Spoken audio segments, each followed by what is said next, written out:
In this video, we solve problem 15.1.024.mi from the Larson and Edwards Calculus Early Transcendental Functions text, 7th edition. We're asked to find, the conservative vector field for the potential function by finding its gradient. We know that if we take the gradient of some function, well, that's going to result in a vector field. And then we say that that function is the potential function of the corresponding field. And then we say that that field is conservative. So it's really, solving this problem is really just as simple as computing the gradient of this and then calling it f. So let's write down what the gradient is. The gradient of our function little f, since it depends on three variables x, y, and z, is a vector with three components. The first component will be the partial of f with respect to x. The second will be the partial of f with respect to y. And the third component will be the partial derivative of f with respect to z. So we just have to find those three components and then plug them in. And we can write it in component form like this, or we can write it in terms of I hat, j hat, and k hat. So let's first compute the partial derivative of f with respect to x. Now you can use this subscript notation, or you can use this notation. This is the partial derivative of f with respect to x, and that's equal to the partial derivative with respect to x of the function itself. I want you to distinguish between this and this. This is a function. It's a partial derivative of f with respect to x. When I'm done, I'm going to have some function of x and y and z. That's what this is. This is an operator. It says take the partial derivative with respect to x of whatever is in the brackets in front of it. So that's what I'm going to do. But before I do that, I think I want to rewrite this. Remember, a square root is the same as a 1/2 power, because if you have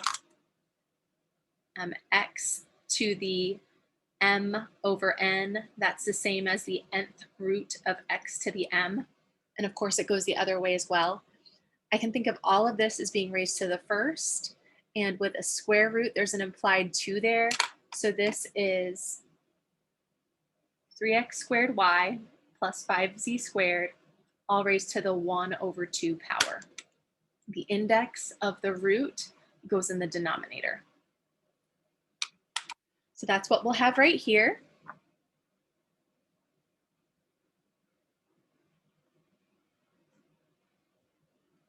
And written in this form, or also in that form, I think it's pretty clear that in order to compute this partial derivative, we're going to have to use the chain rule. So let's see, what did we do? Started by writing the formula for the gradient.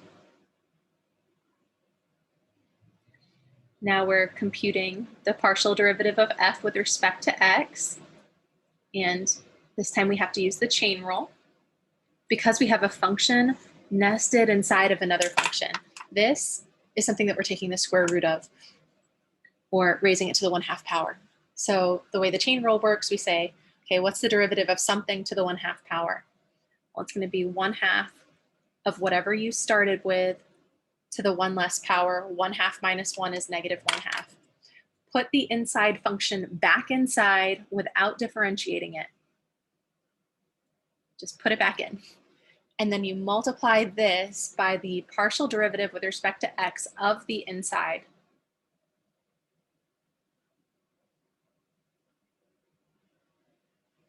Okay. Now, when I take the partial derivative of this piece with respect to x, I'm thinking of y and z as constants.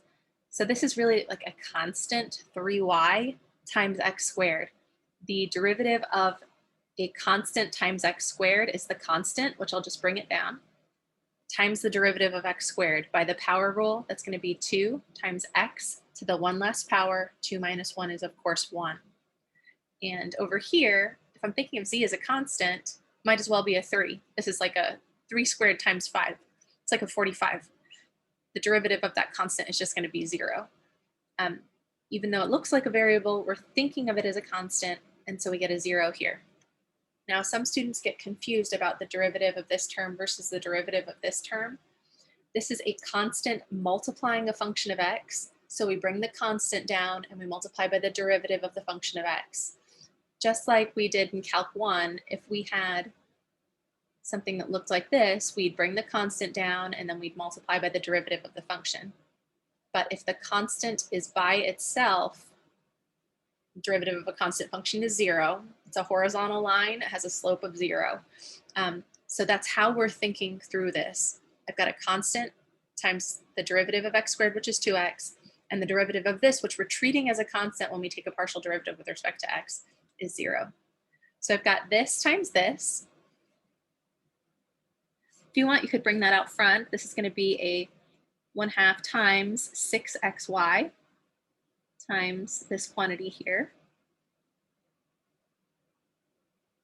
And of course, 1/2 of 6 is 3. So we can have 3xy here. And since that's a negative 1/2 power, I think I want to put that expression in the denominator. And remember, the positive 1/2 power is the square root. So that's what we have there. That's the partial of f with respect to x.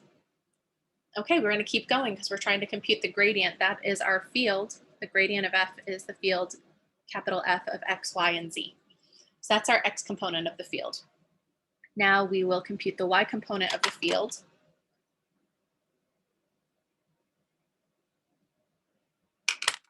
Got a conservative vector field here. Now we can use subscript notation or we can use Leibniz notation. This is the partial derivative of f with respect to y. And then we can also write that in operator notation. That's the partial derivative with respect to y of whatever's in the brackets in front of it. And we want to take the partial derivative with respect to y of the function f, which looks like this. So again, we're going to use the chain rule. Got an inside function. The derivative of a function to the 1/2 power is 1/2 of that function to the negative 1/2 power times the derivative of the inside by the chain rule.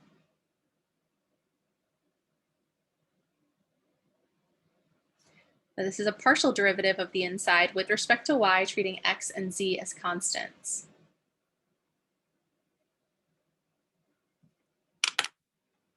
Okay, here.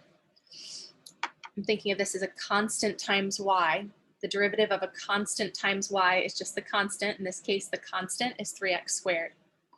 And then this is all constant with respect to y.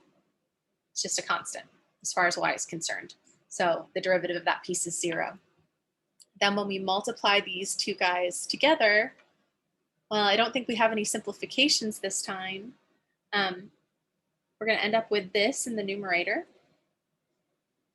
3x squared. And we can put this in the denominator. And a 1/2 power is the same as the square root. And then we're multiplying all of this by 1/2. Multiplying by 1/2 would just give us a 2 right there. So that's the partial derivative of f with respect to y.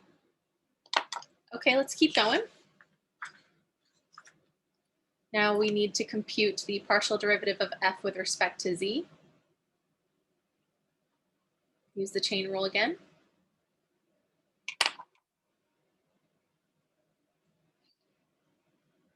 You can use subscript notation or Leibniz notation, same thing. And then that is defined to be the partial derivative with respect to z of this. That's using our operator notation. Oops. Using the chain rule again, we have the derivative of a function to the 1/2. It's 1/2 of the function to the negative 1/2. Times the derivative of the inside with respect to z, treating y and x as constants.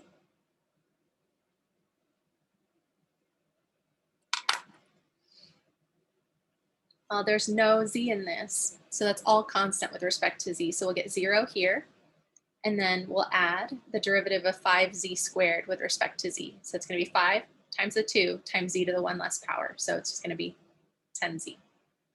So I'll have 10z times 1/2 is going to give me a 5z in the numerator.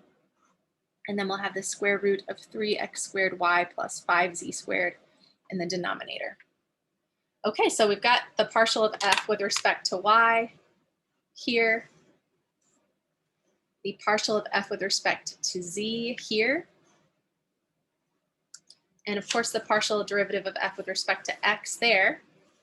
We're just going to put those three pieces together to write down our gradient function.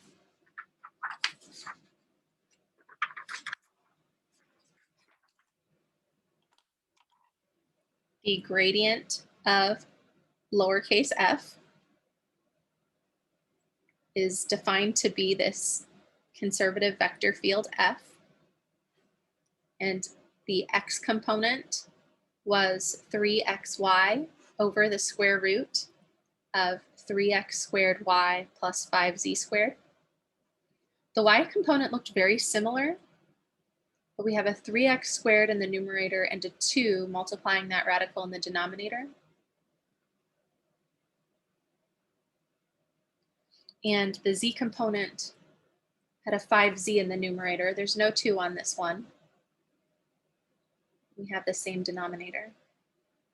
So we can write our answer in component form like this if we want to.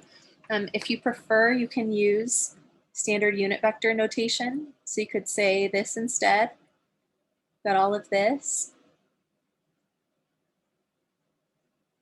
times I hat plus all of this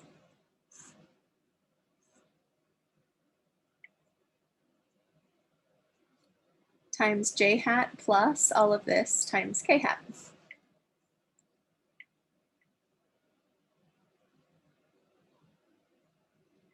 And either way, you're right. This is the answer, and this is the answer. It's just two different ways of saying the same thing.